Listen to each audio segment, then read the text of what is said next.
সাজনের শাকের উপকারিতা সবাই জানেন, তাই আমি আজকে একটু সাজনের শাক রান্না করছি। সাজনের শাকেতে হাই প্রেশার, তারা যদি সেদ্ধ করে জলটা খান নিয়মিত, প্রেশারটা কন্ট্রোলে থাকে, খুব ভালো হয়।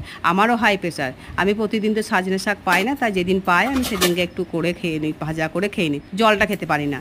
তাই আমি সাজনের শাক বেছে কেটে পরিষ্কার করে ধুয়ে আমি কুকারে একটু খাবার সোডা নুন দিয়ে সিটি মেরে নিয়েছিলাম, 3-4টে সিটি মেরেছিলাম, নাহলে সেদ্ধ হতে চায় না। তারপর এইদিকে আমি কড়াইয়ে 5 ফোড়ন, তেলের মধ্যে 5 ফোড়ন আর রসুন ছাড়িয়ে রেখেছিলাম, রসুনগুলো দিয়ে আর একটু আপনারা যদি ঝাল খান একটু শুকনো লঙ্কা দিয়ে দেবেন। এই ভালো করে লাল করে ভেজে নিলাম রসুনটা, তার মধ্যে সাজনের শাকটাকে দিয়ে দিলাম। আর হলুদটা দেওয়া ছিল না বলে একটু হলুদ দিয়ে আর একটু সামান্য পরিমাণ একটু নুনও দিলাম আর পরিমাণ মতো চিনি, এসব দিয়ে নাড়াচাড়া করে নিয়ে নামিয়ে দিলাম। এবার গরম গরম ভাতের সাথে সার্ভ করবেন, খুব ভালো লাগে খেতে। যদি ভালো লাগে আমাদের লাইক কমেন্ট শেয়ার করে দেবেন। আর উপকারিতা খুবই ভালো, একবার